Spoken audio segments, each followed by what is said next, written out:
नमस्कार साथियों, स्वागत है आपका संगीत स्वरित में।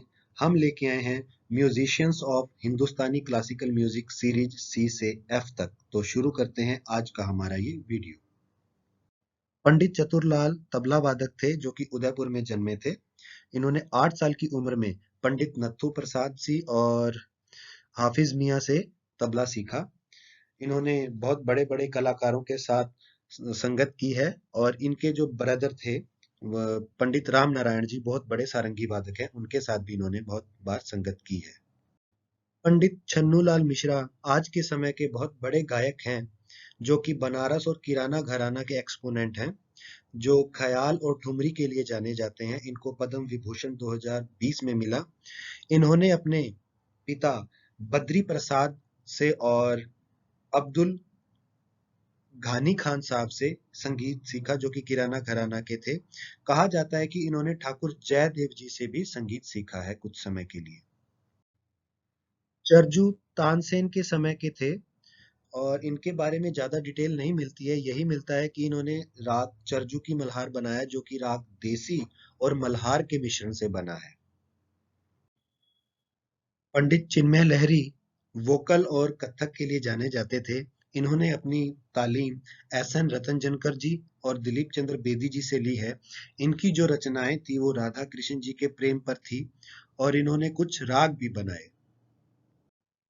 जहीरुद्दीन डागर और फियाजुद्दीन डागर जूनियर डागर बंधु के नाम से जाने जाते थे, जिनमें से जहीरुद्दीन अनमैरिड थे। ये दोनों नसीरुद्दीन जी के पुत्र थे जो कि ध्रुपद धमार से गाते थे ये सब लोग। और ये 19वीं जनरेशन थे अपनी डागरवानी और ध्रुपद के। इनको दामोदर पंडित या दामोदर मिश्र भी कहा जाता था जो कि बहुत बड़े म्यूजिकोलॉजिस्ट थे। इन्होंने संगीत दर्पण 1625 में लिखी जिसके 6 अध्याय थे जो कि म्यूजिक और डांस के बहुत सारे एस्पेक्ट्स को क्लियर करता है और ये शिव मत के उपासक थे। दतिल के बारे में कहा जाता है कि ये भरत मुनि के पुत्र थे और इन्होंने दतिलम नामक ग्रंथ लिखा और उस ग्रंथ में इन्होंने नाट्य शास्त्र को ही बहुत ज्यादा एक्सप्लेन किया है।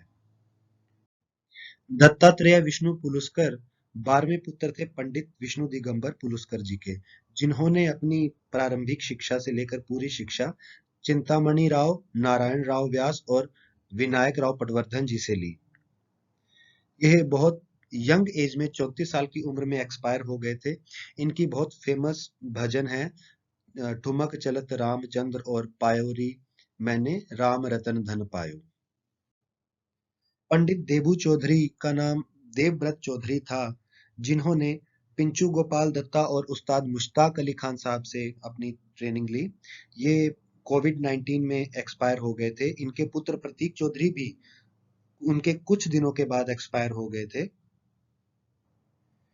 इन्होंने अपने गुरु उस्ताद मुश्ताक अली खान साहब की याद में एक कल्चरल सेंटर की स्थापना भी की। Doctor B R Deodhar classical singer, musicologist and music educator थे, जिन्होंने पिलर्स ऑफ हिंदुस्तानी म्यूजिक और राग बोध 3 वॉल्यूम्स में किताबें लिखी। इनको पद्मश्री 1976 में मिला और ये 20 साल तक संगीत कला विहार नामक पत्रिका के एडिटर रहे और इनके जो सबसे फेमस शागिर्द हैं वो कुमार गंधर्व हैं। बी चैतन्य देवा संगीत नाटक अकादमी के असिस्टेंट सेक्रेटरी थे।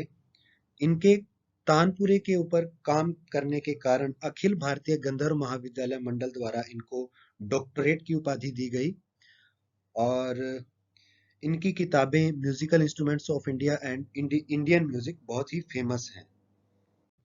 उस्ताद फयाज खान साहब आगरा घराने के गायक थे, जिन्होंने अपनी शिक्षा महबूब खान साहब और नत्थन खान साहब और फिदा हुसैन खान साहब से ली। इनको आफ्ताबे मौसीकी का उपाधि भी मिली हुई थी। इनका पेन नेम प्रेम पिया था। दोस्तों इस सीरीज में और भी बहुत सारे कलाकार आते हैं, लेकिन मैंने नेट और जेआरएफ और केवीएस के पॉइंट ऑफ व्यू से ही कलाकारों को इसमें से चुना है। बाकी के कलाकार और भी हैं जो कि हम घराना ट्रेडिशन में उनके बारे में जानेंगे। और ऐसे ही हमारी वीडियोस को प्यार देते रहिए। धन्यवाद। संगीत स्वरित।